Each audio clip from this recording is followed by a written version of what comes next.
everyone, it's Tabitha from the 11:11 Hour and Help Me Build My Business Australia. Welcome to Season 2, Episode 1 of our podcast, and it's awesome to be here. So one thing before we get started and introduce you to Leanne, I'd like to say a special mention to Amanda Nicole, who's actually setting up our monthly mingle, our 11:11 Hour monthly mingle.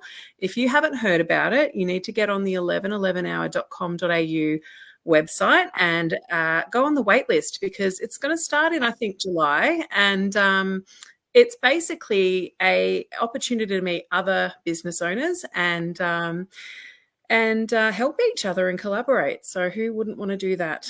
And without further ado, here is Leanne from Soulmate Coaching. How are you going, Leanne? I'm good, thanks. How are you, Tabitha? How is everyone else out there? I'm good. I'm excited about tonight. I'm really looking forward to this topic. And I know we had a few questions over the last week come in anonymous, so it's going to be an interesting night. And I'm looking forward to hearing your answers as they come up on the screen. As always, everybody that's listening, please know that you can put your questions in the comments throughout, and Leanne will stop and address those questions. Anyway, let's do this. I'm so excited. All right, so let's do it. Leanne's been with us before, so she knows the drill.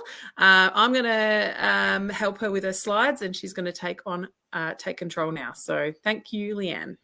Beauty. Hi, everyone. Thanks so much for coming along tonight to Menopause Mayhem, managing the mindfuckery, madness, and moistness. Now, it was a really tricky topic to put that little subheading into, but really menopause can be just chaos for a lot of people.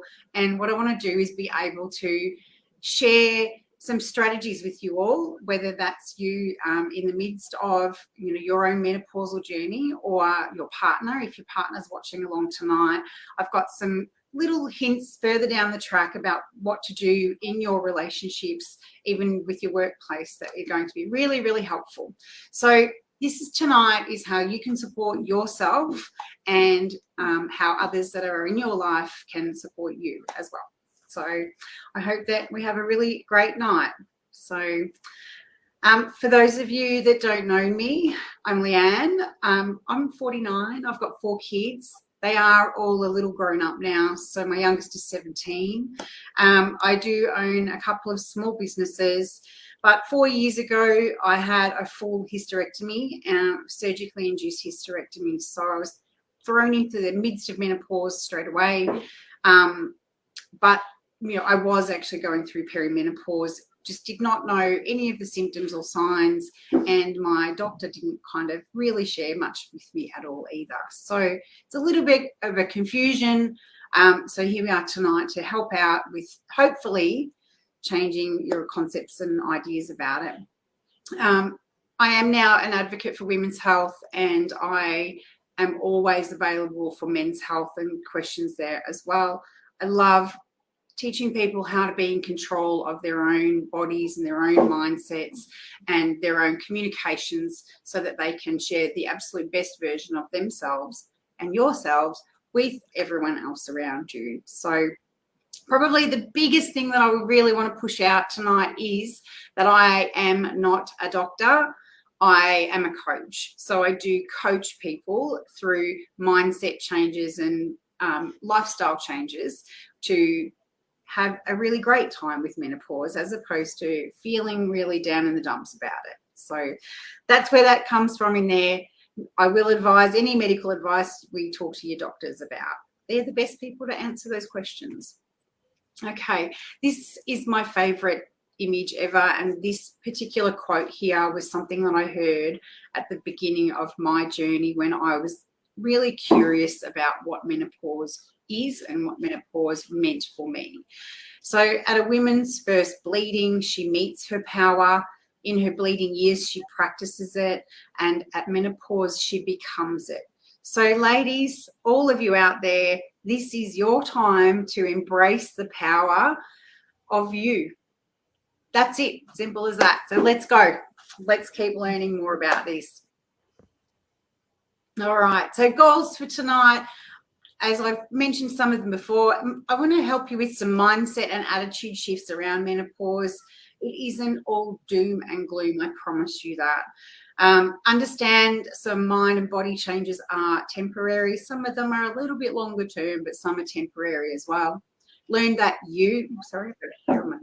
learn that you are important. Learn how to support the women in your life. For those online tonight that are learning how to support their women in their lives. Some tough time techniques. We're going to talk a little bit of taboo and a little bit of self-care and self-pleasure.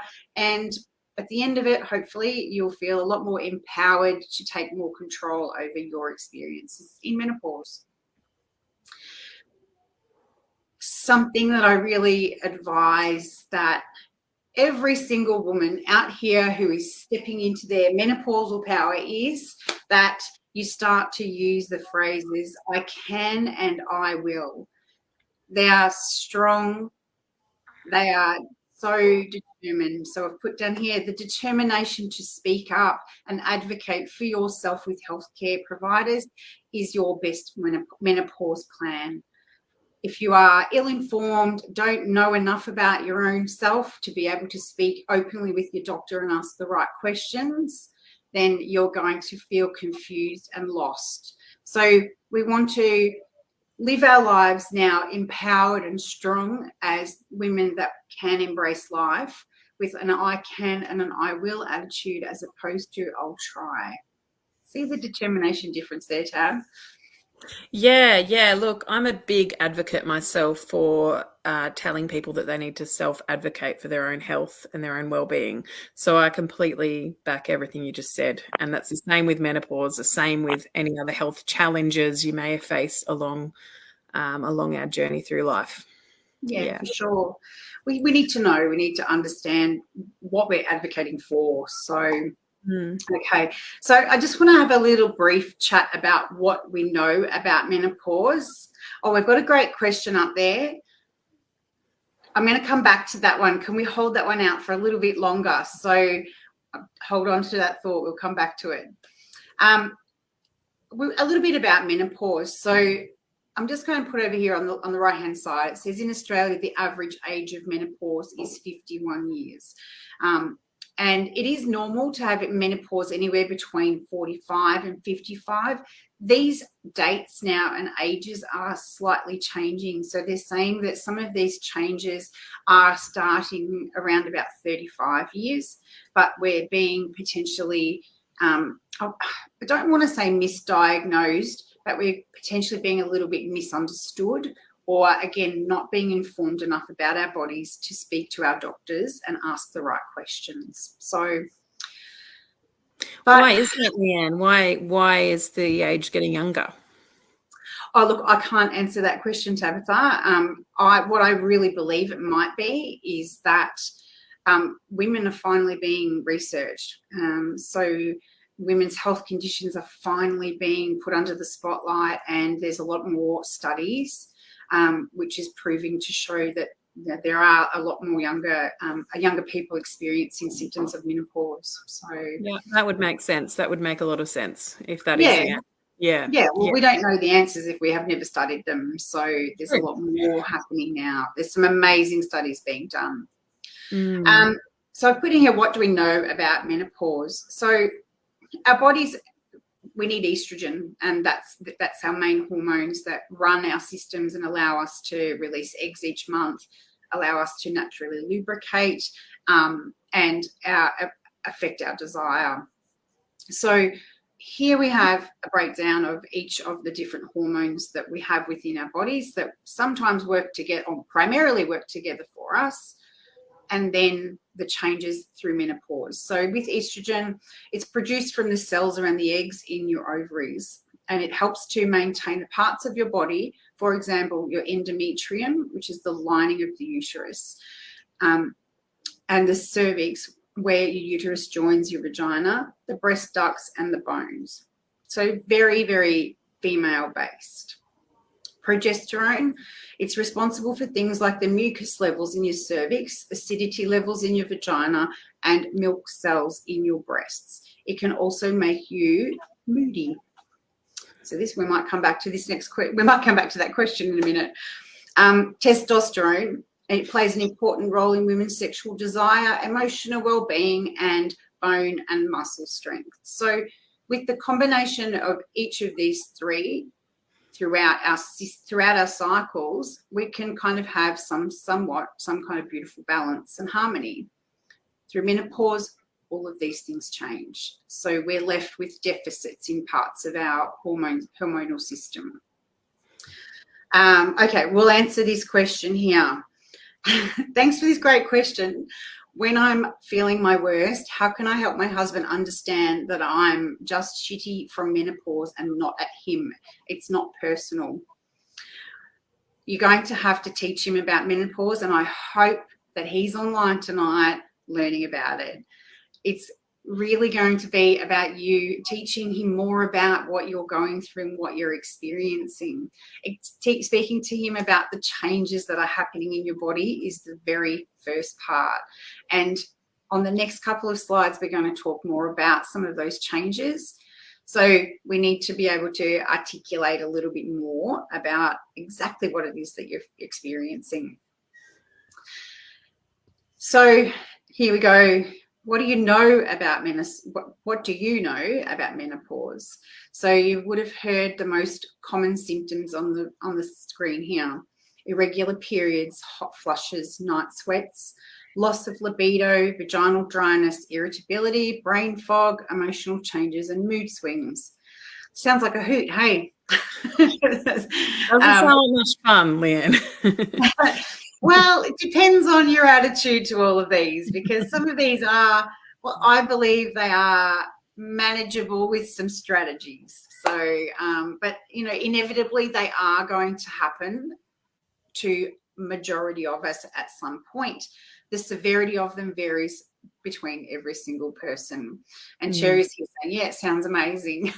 So,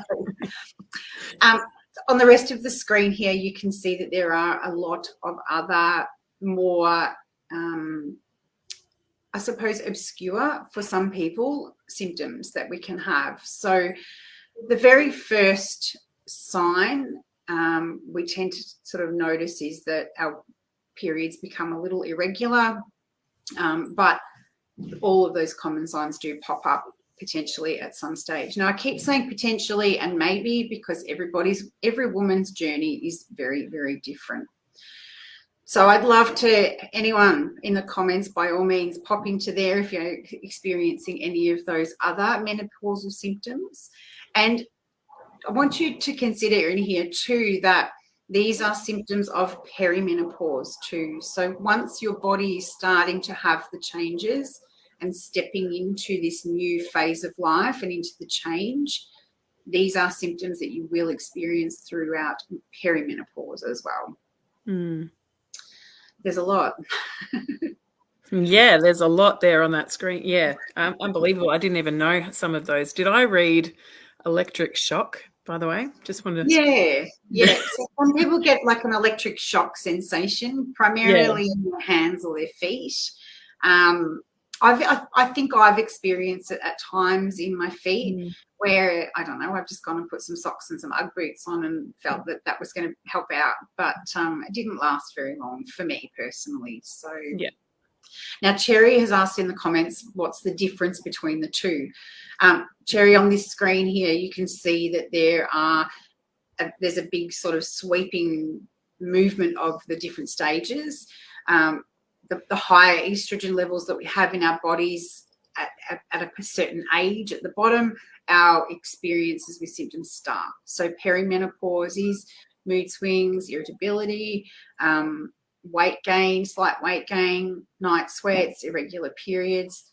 And then as our estrogen levels dip and our age increases, the different stages of menopause and perimenopause come in. So I want you to notice here probably the bottom end of this scale where it says post-menopause, because some of the things that I'll talk about a little bit further down the track are the importance of understanding this particular concept of the different stages, the age you are in your life, and the symptoms that you're experiencing, because the other end of it is where a lot of the focus these days has to happen when it comes to hormone replacement and really looking after and nurturing your body in the earlier stages. All right, if that makes any sense. Got a great question here. Hi, Leanne, 43-year-old woman here with a huge life and not a lot of time. What should I expect when perimenopause starts? Hello. Thank you for a really great question. Look, as you can see on this slide here, or as you might be listening online, perimenopause starts with lots of different things: mood swings, cramps, insomnia, night sweats, irritability, anxiety, all the fun stuff. Commonly found in 43-year-old women. So I would suggest that you are already in perimenopause, but you might not have the information to already ask your doctor about it, or even the doctor is potentially a little nervous to approach you and tell you that you might be entering menopause or perimenopause. Something I feel like we need to understand here is that we've grown up thinking that menopause is just the big doom and gloom, and it's the worst thing that could ever happen to a woman. You know, we've heard many people talk about it, that women are moving into this dry state in their lives, and they're dried up old hags, and they don't want sex anymore. And we feel that pressure to not, you know, we don't particularly want to have sex anymore because it potentially is painful, or we're not feeling connected with our partners, and life stresses are, you know, mounting up on us.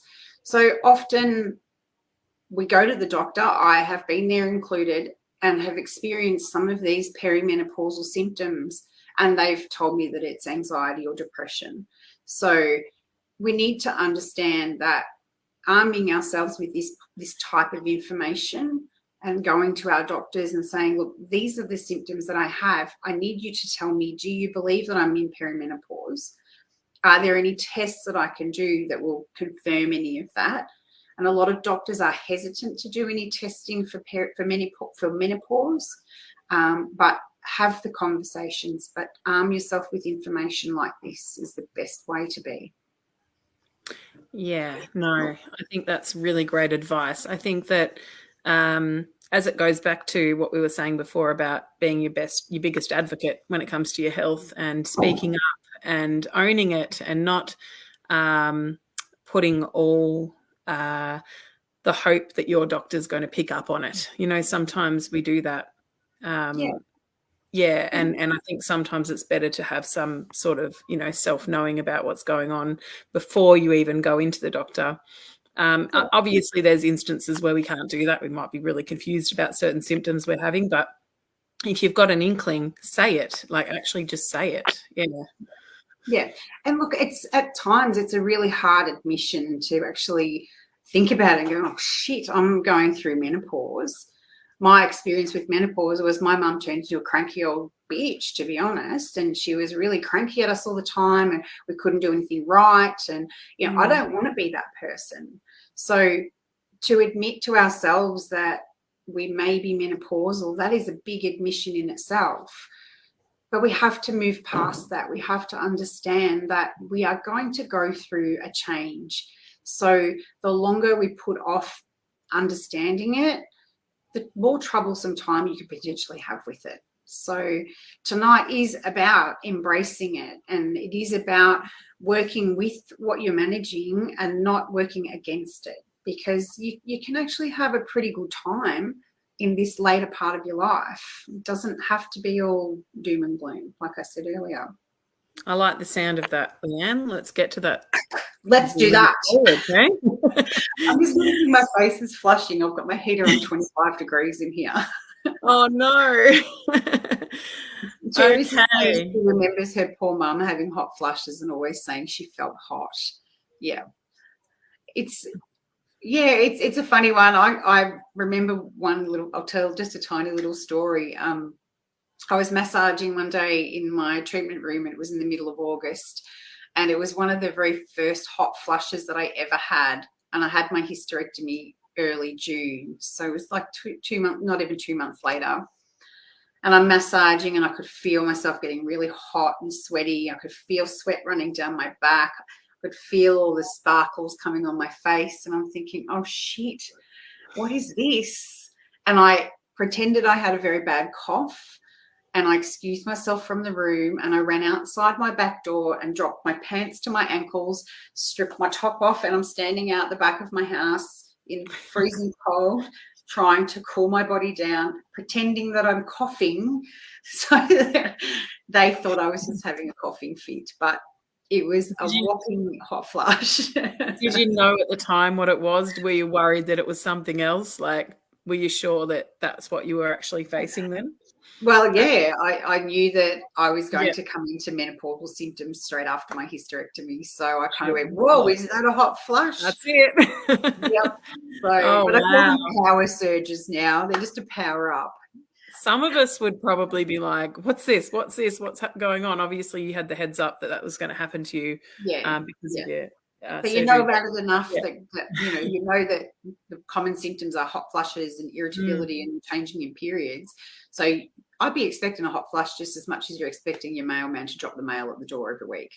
Yeah. Yeah. So, okay. So we'll get back on track here.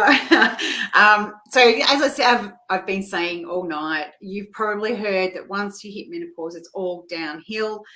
I challenge that. I really do. And I encourage everybody that's listening to challenge that belief that it isn't all downhill. You can emerge so healthy and empowered and a freedom of space and spaciousness in your lives like you have never had before, potentially. All right. So it's all about just let's embrace it and let's live with it and learn more about it so we can have a great life. This is one of my favorite slides. 2 older women there just looking like they're loving life, right? So on the screen here, it says in traditional Chinese medicine, menopause is called the second spring in a woman's life. It represents the renewal of energy and opportunities as there is a shift from fertility and reproduction to conserving and nourishing the self. How beautiful is that? I love that. I love that thought. You know, that, I love that. I can see why you've included it.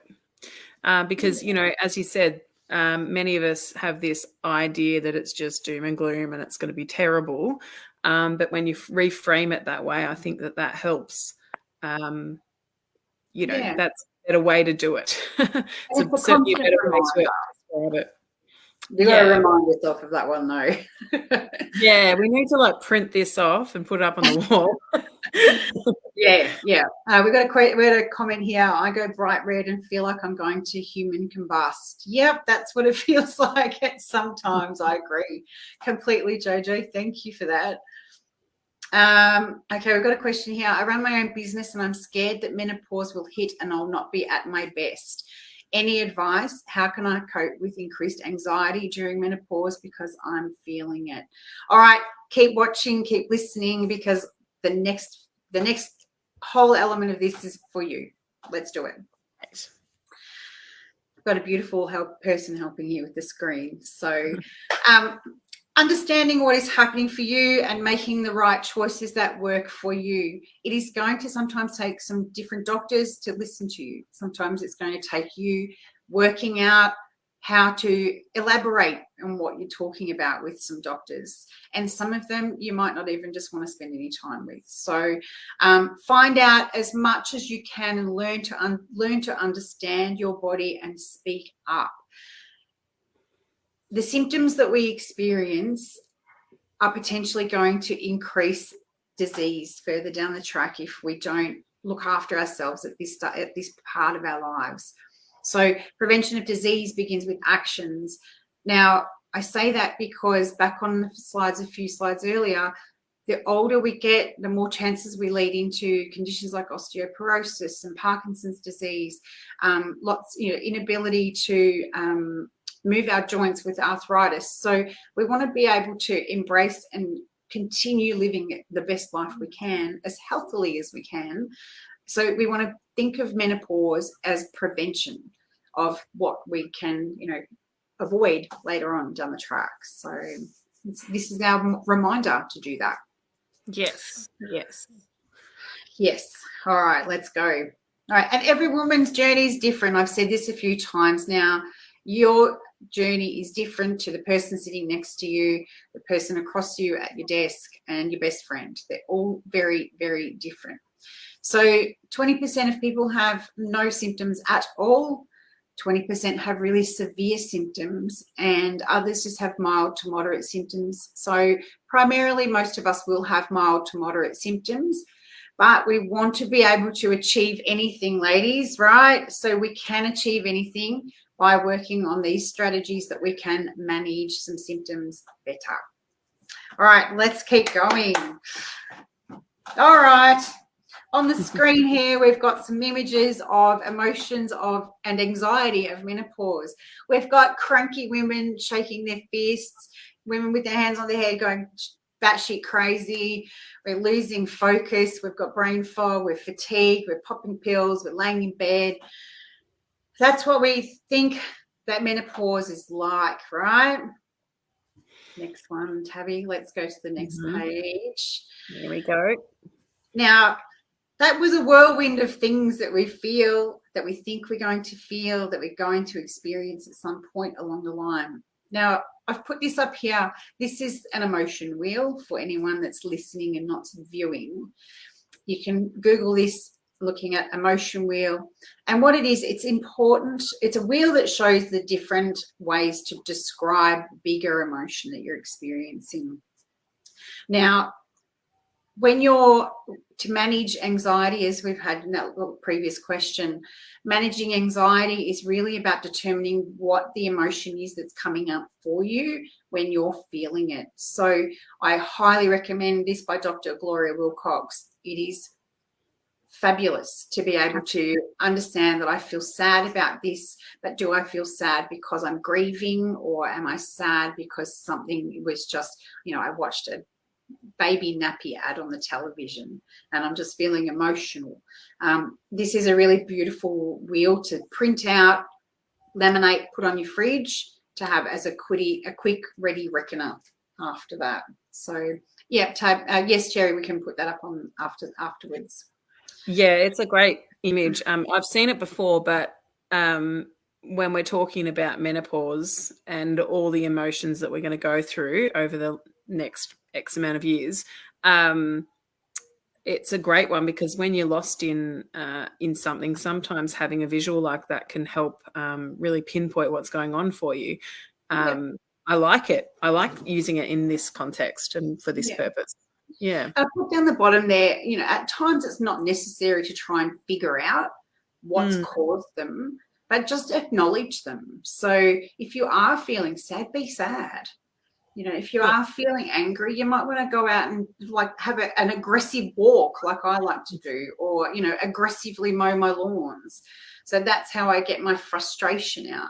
But I don't necessarily need to know nor blame anyone or anything on that feeling that I'm having. That's my feeling. So, yeah. I like that. Yeah. Now, this slide here is what we want to feel like when we make better choices to help us feel like this. So the last slide was all cranky and angry, and the women here on these slides are happy and smiling and sharing some intimate times with their partner, empowered, exploring, adventurous, living their lives. A little bit sexy there too. We can feel like this, ladies. Men, your partners can feel like this with your help and your support and your understanding. We all want to look like that, don't we? Well, yeah, like I'm loving, the first word that I felt when I saw that picture was empowered. Empowered. You can do and be whatever you want to be, even though you're going through such a difficult time. Or absolutely, it's about flipping it on its head and owning it. Look at the bird. Yeah. Look at the bird and go, you know what? I know you're there. So, but I'm in control now. So, yeah. All right. So now what? Let's go to the next one and see what goes on here. So from this point forward, once you can understand and collate your list of your symptoms that you're experiencing with menopause and you've spoken to your doctor, this point forward is about making choices and changes, right? And those are two very, very simple things to understand, concepts that are really hard to actually process and deliver.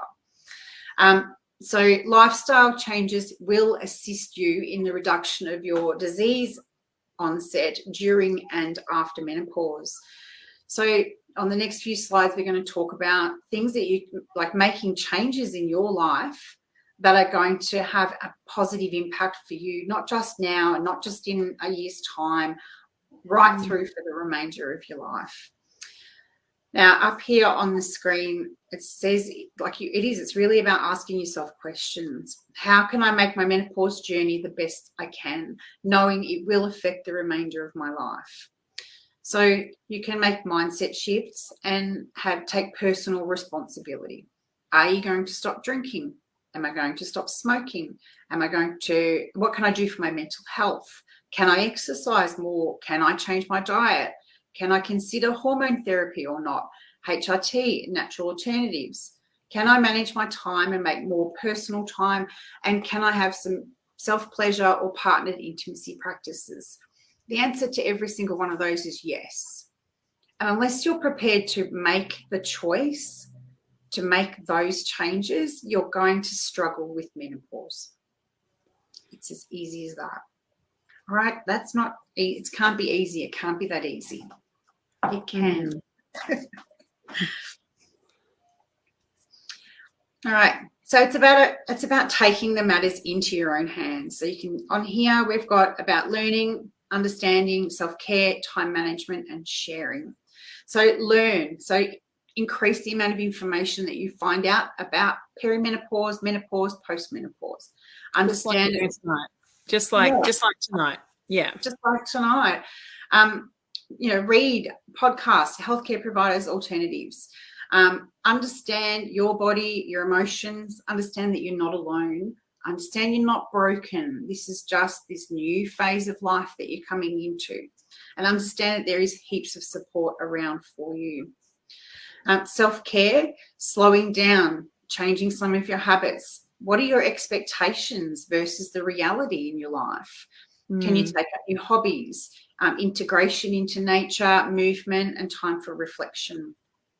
Time management in your workplace. You might consider division of labour at home, involving your kids in some stuff at home as well, making some time for your own self-care, and create some personal goals so that you can manage your time to achieve those. Sharing. Talking with your family, your partners, your friends, your workplace, your OB-GYN, your PT, your therapist, your psychologist, your hairdresser, your massage person. Talk to people and share your experiences.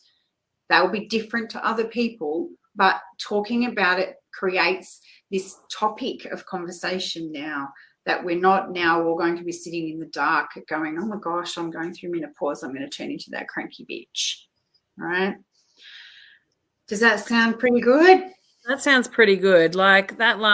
I'm learning self-care and time management at the moment to fit my own personal goals in, and taking a bit more care of myself. I'm there, but I'm loving the sharing one, because you don't know if that person sitting next to you in the hairdressers or wherever you are could be feeling pretty alone with this, and you might have just helped them by sharing your story. Or a little snippet of your story. Yeah, absolutely. And you don't have to just share the shit that you're going through. Like, share the good stuff. Share the things that you've found out. Like if you sit there and go, oh my God, I feel like my hair's falling out in the shower, and every time I do it, I'm so upset that I see a handful of hair in the bottom of the shower. Don't brush your hair in the shower. Like, there's a really simple way to not feel so bad about that. If you find that you have hot sweats through the night and you've gone, what I found the most amazing tip or hack or whatever you want to call it, leave your window open a crack. Don't tuck your sheets in really tight. You might want to pop a little fan at the end of your bed. So share the strategies that you find along the way with other people as well, so that they can use those strategies too. Good tip. We've got a question. All righty, Leanne, I'm going through menopause now and have noticed that my skin and hair have changed a lot. Is this normal? I read that it's probably to do with the change. Yes, it is highly, highly normal to lose some of your hair and to have dryness in your skin. It is very normal. You can have a chat to your doctor about it. There's really not huge amount of things that they can do, but what I would highly suggest to you is to be drinking a lot more water. If you drink any alcohol, I'd suggest you reduce the amount of alcohol you're drinking, and nourish your skin. Just get cheap Sorbolene cream or some kind of moisturizer and put it all over your body and take your time with it, because you can incorporate self-care and self-love while you're putting moisturizer over the whole of your body, and enjoy what you're doing. With the hair, I am also thinning from having my going through menopause. I don't know, I just color it a little bit more regularly so that you can't see the roots coming through and the lack of the fineness of it. Speak to your hairdresser. She's probably got some really great ideas for maybe a different haircut. Might be time for you to do what I did and have it all changed. That's a great idea. It's about embracing it, isn't it? Like not sitting there feeling sad about it all the time. You can actually do things to change that, the way you see yourself. 100%. I would, with my hair when it was long and curly, I would brush my hair in the shower and have a handful of hair every single time I washed it, so about every 4 days. And that was more disheartening than anything else. So now that it's, so much shorter, nothing comes out. That's good. I don't know what the difference is. Maybe it just goes down the plug hole faster. I'm not sure. Could be that. Yeah. Who knows? Cut your hair off. Self-care options.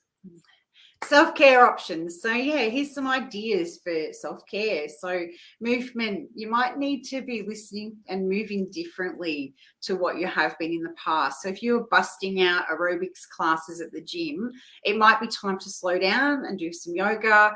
You might want to move into some Pilates and still get some movement in your life. Or even if it's just going out for a walk, increasing maybe the distance that you walk, go a different path. New hobbies. Can you find something of your own interest that's not with your family? This is something purely for you. In group settings, socially with your friends, but this is something nurturing for you that, you've raised your kids. They're all doing pretty well. They can probably self-manage themselves if they're all that little bit older. Hubby is available to look after them too. Don't forget, hubbies, don't forget. But do something for you. You spend a lot of time nurturing your kids and caring for everyone else. This is your turn. Care for you. Enjoy some nature. Get out into the open spaces. Walk along the beach. Go for a bush walk if you want to. Go camping. Get some fresh air. New adventures. But just go somewhere in nature and breathe it in. Being around nature, listening to the birds and smelling new smells is just beautiful for you. Makes your body feel great. Reflection, this is one of my absolute favorites, is journaling and breath work and self-love. Going back to earlier when we were talking about the emotions wheel, that you do feel emotional and you do feel anxious about lots of different things. Writing down what you're feeling, and you don't necessarily have to work out what it is, where it's come from, but definitely writing down how you are feeling will sometimes be enough to get that out. I like that one. I like that one a lot because I express myself through writing. That's how that actually is something I relate to. But everyone should be able to get something from those four categories that you've got there. So and maybe it's about learning something new about yourself. Maybe you're like, oh well, I don't relate to any of that, but maybe you just haven't found it yet because you maybe haven't given yourself the space to, get to know yourself as who you are now. Yep, for sure. Yeah. All righty. What's the We next are one? very busy people, aren't we? We sometimes just put all our time into supporting everyone else, and sometimes it's really important to start listening to it. Well, it is always very important to start listening to ourselves, especially when we're going through the things that we are going to face or maybe facing now with menopause. Absolutely. Yeah. Something like a reflection that came up for me quite early on was that I did have this element of anxiety around who I was, because for many, many years I gave myself to everybody else. And so when menopause hit, and I was divorced at the time, I was not long into my divorce, that there was this moment of sort of sitting there going, oh, wow, I actually don't know what I enjoy, because for years and years I've given so much of myself to other people. And it was a real reality, realization, where I was sitting there going, well, you know what? I don't necessarily have to continue to do that to that extent anymore. I can do this for me. So, and it was hard to let go of the guilt of not being a very present mum all the time, which you can still be. We just sort of, we want that validation that we are still relevant as a parent with our kids as they get older. When menopause is coming in there too, we have to evaluate, where do we sit in conjunction with what we need to be doing for our kids now. So, yeah. And my kids really, they sat there and went, Mom, seriously, we know how to do this, go away. I was like, okay, gotcha. Don't tell me twice. Yeah. No, that's a really good reflection, because you know what? There's be so many people that hear this that will relate to that. I have a 20-year-old, Beth, and she's great, but she's off living her life. But then I've got young ones too, so it's I do understand what you mean. Like, where do you fit now? yeah, that's it. Yeah, you're back to square one with the bubs, so it's good. Oh, I know. Like, I just what am I doing? Time. Okay. Another question here. Oh, another question. Yep. How can mothers explain to their kids about menopause symptoms without freaking them out? That's a really, really good question. Ooh, yes. Probably depends on how old the kids are, but don't be afraid to express to your kids that you're just feeling a bit flat. Don't be afraid to use that emotions wheel and teach them about their own emotions too. That, look, Mum's just feeling a bit tired at the moment. I just need to have a little rest. Maybe you could read me a book. Depending on the age, kids love their mums. They want to hang out with us all the time, and they do want to nurture us just as much as we care for them. So if you have kids that are in the household and they are concerned about you, or you're worried about them, maybe even ask them if they know about menopause, if they've heard about it. Because, if they have access to social media these days, there's every chance they've seen something about it. But share what's happening for you. Remember, though, that menopause, this is going to come out really wrong, but a lot of people that I know blame menopause for poor behavior to people around them and to the people close to them. And it's not an excuse. It's just poor management, that you're not controlling your own personal emotions in those moments.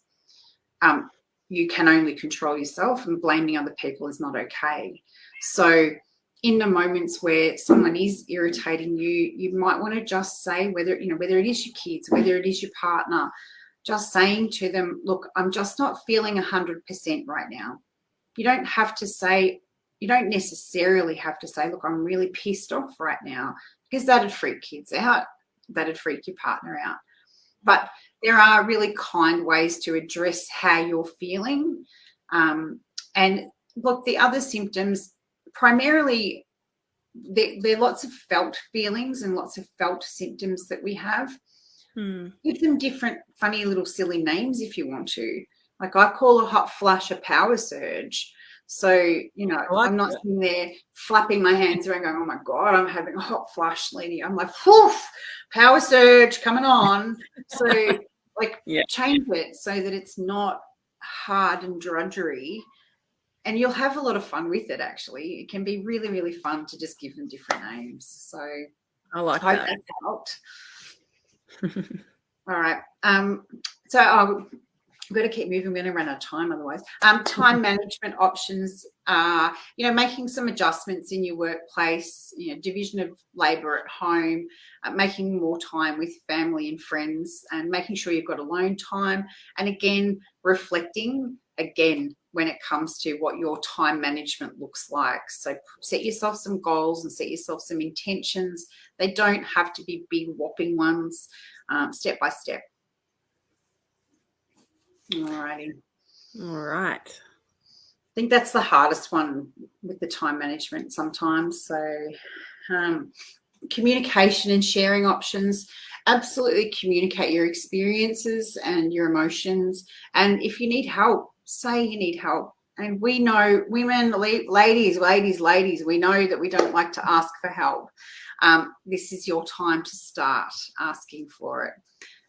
Talk about it without fear and judgment. Don't judge your friends for their symptoms and what they're going through, because they are going to be different to yours.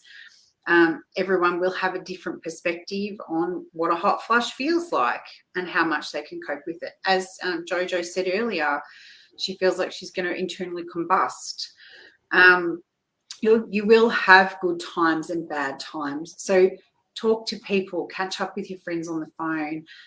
And the most important part here is communicating with healthcare providers and professionals that you trust and that fit with you.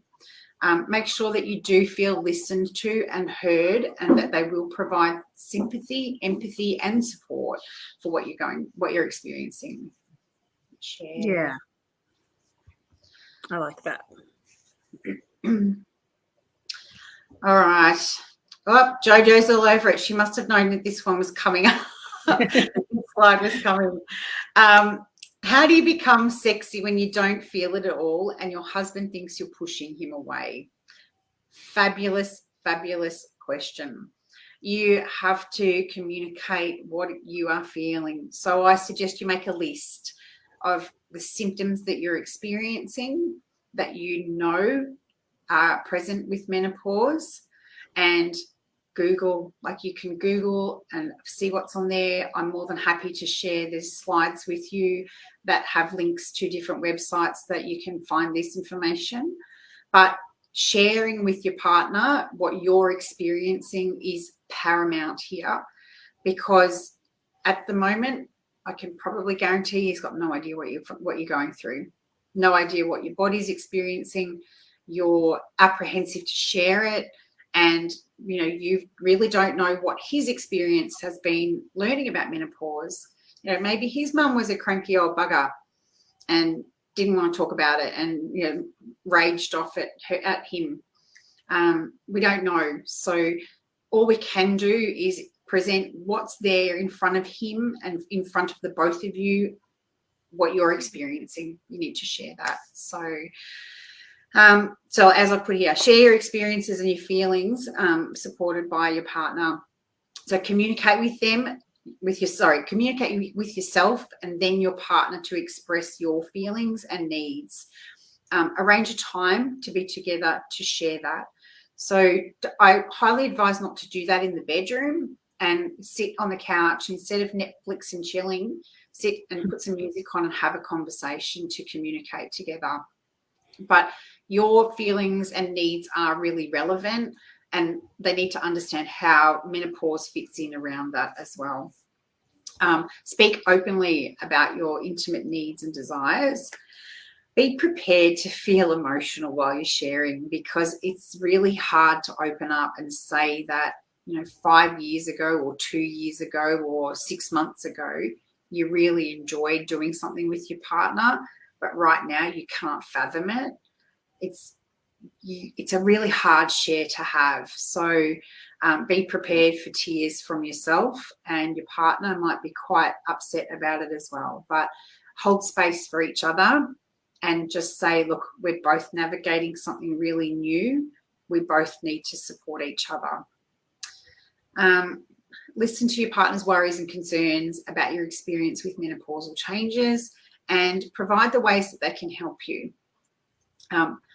Men like to fix problems, right?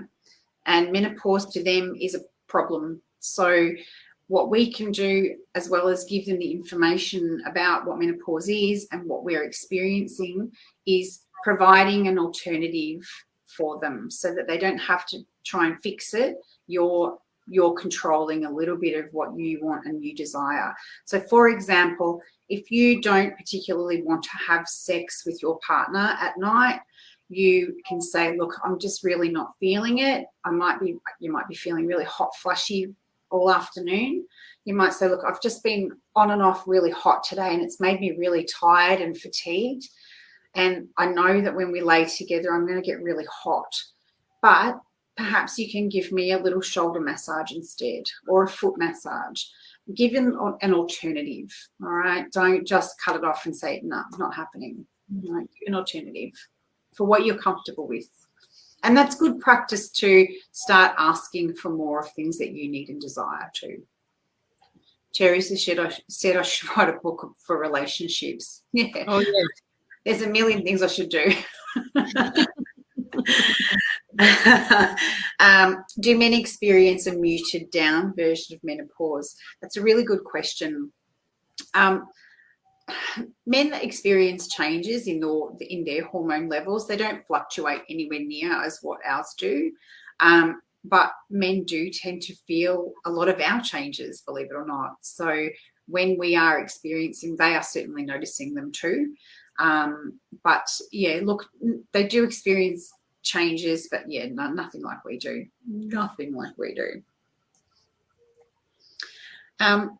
If you are experiencing, I've just put this one in here for the purpose of if you are experiencing painful sex with penetration, that is absolutely a reason to see your doctor. You can use lubes and all different sorts of lubes to determine whether it is just vaginal dryness. But if it is pain with penetration, urgency and pain with urination, and feelings of genitourinary burning and irritation. So they are absolutely reasons that you need to see a doctor.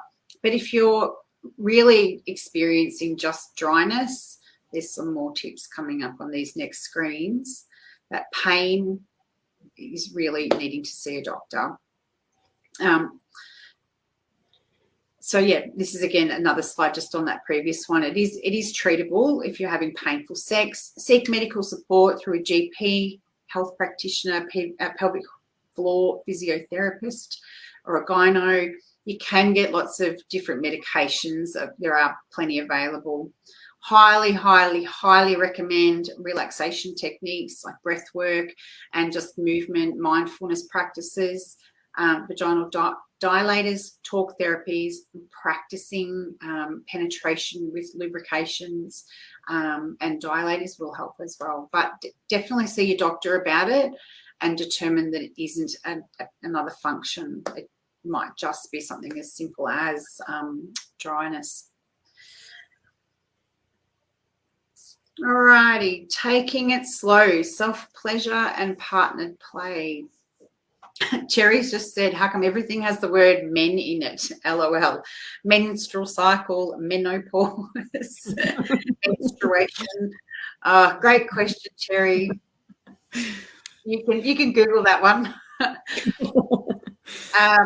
So taking it slow. Now, this is self-pleasure and partnered play. So going through some different phases here. The pussy looking in the mirror at itself here is admiring yourself, doing some mirror work, looking at your vulva, looking at your pieces of your body. If you've never done that before, I highly suggest that you do and learn to love it. It's tricky. It's very tricky to start with. And touch yourself. Get to know what the sensations feel like. Share with your partner how you'd like to be touched or held, and talk about there should be no goal of orgasm. So often, particularly when we are feeling really vulnerable, or up and down the craziness of menopause, sometimes we just need to slow down and say, hey, can we not have sex tonight? Can we just hold each other? Can you stroke my back? Can you tickle me? Can you hug me? And slow it right down but you've got to share that with your partner. They're going to feel really rejected if you don't provide an alternative. And that's for your benefit. That's not for them. That's for your benefit, so that you can start to speak up more about your wants.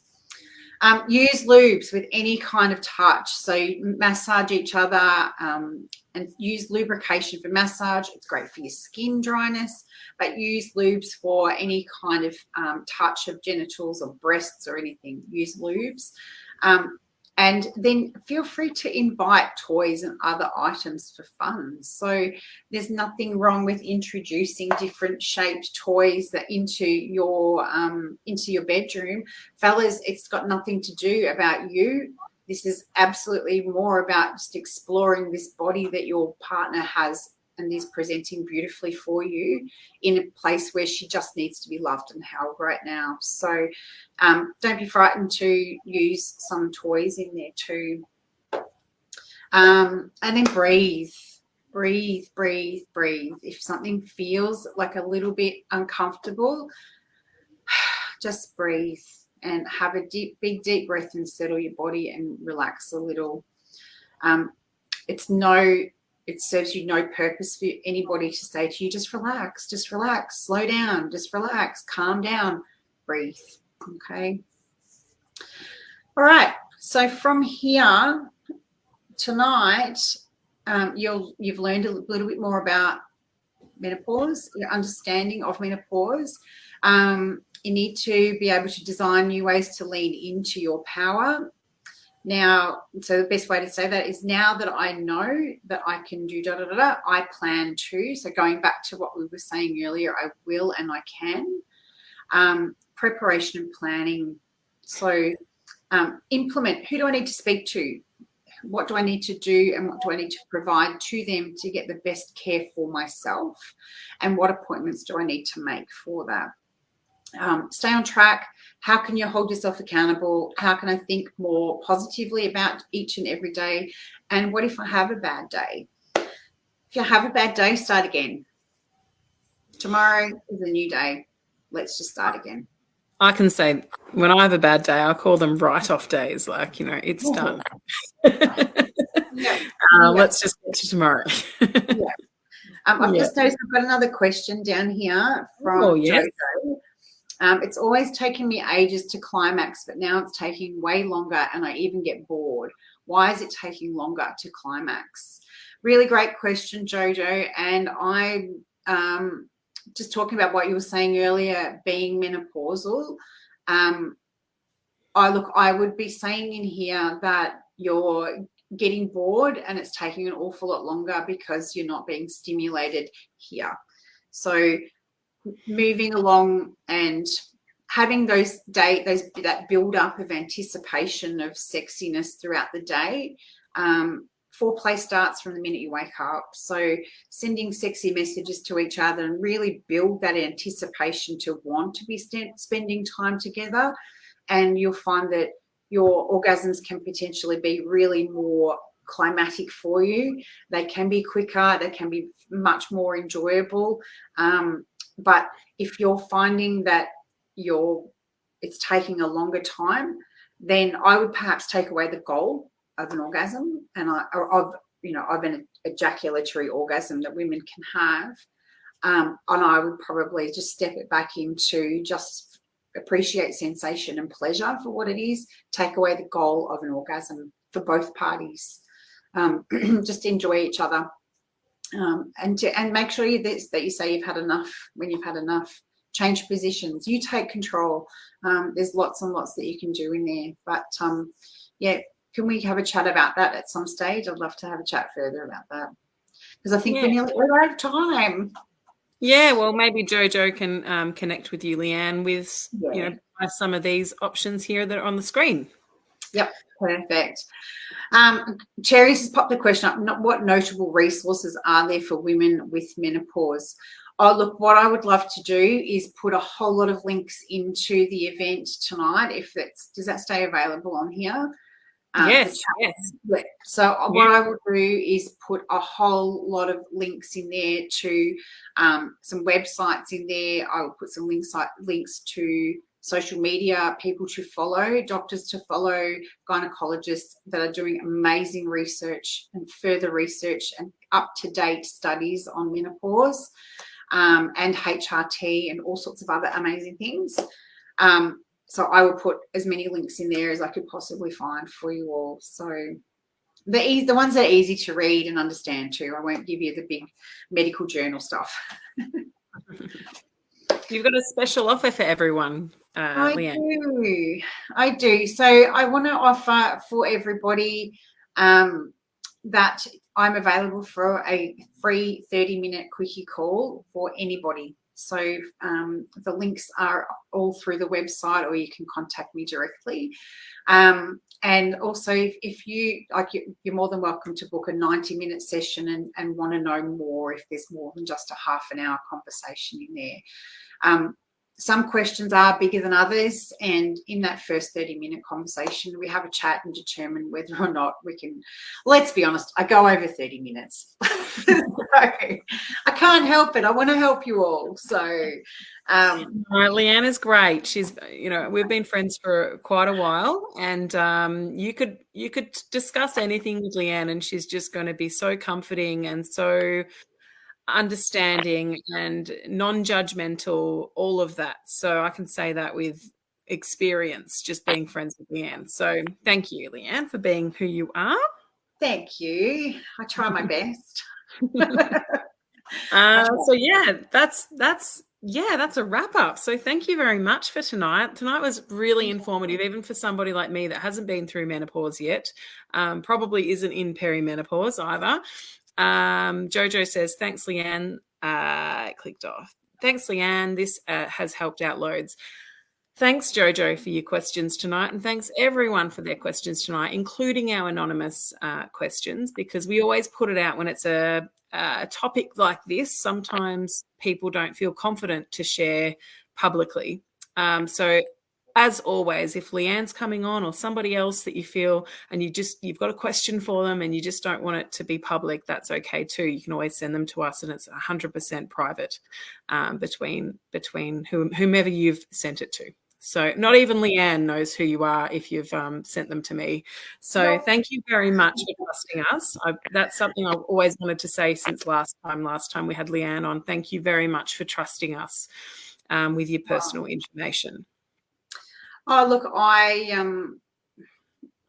to be really honest with you, I went through a lot of these things by myself. So to be able to be a safe person to talk to about it all is one of my goals. And if there's anything that anybody wants to ask, whatever it's about, when it comes to yourself, just message me. I'm more than happy to talk about it, because there's no reason to go alone. That's right. All right. Well, let's wrap up tonight. Thank you, everyone who joined us during tonight's live. Make sure you check out the monthly mingle. I'm going to say it again because it's going to be amazing. I hope you are going to be there too, Leanne. Just there's a plug to you. 1111.com.au. It's completely free. We're going to have like a monthly mingle where we get to meet each other on screen, on Zoom, or from, I think it's Zoom we're going to use. And it's going to be really fun just to get to know some of the faces from Help Me Build My Business Australia, and then from everyone that's following us at 11:11 hour as well. So please jump on and join our monthly mingle. That'll be really cool to get to know you all. Anyway, thanks, Leanne. Thank you. No worries at all. And if anyone wants to jump onto that link, the website is soulmatecoaching.com.au. Exactly. Soulmatecoaching.com.au. Make sure you jump onto that one. That's really important to be able to connect with Leanne if you'd like to get your quickie call or do a 90-minute consultation with Leanne. And thank you, everybody. Thank you, Tabitha. Thank you, 1111 hour with Cherry in the background there, and everyone else as well. Thank you, everyone, for your questions. Yeah, shout out to Cherry. Cherry's always in the comments and putting you up on the screen and doing all the back end stuff. And yeah, she's awesome. So thank you very much, everyone. Beautiful. Thanks, everyone. Night. Good night.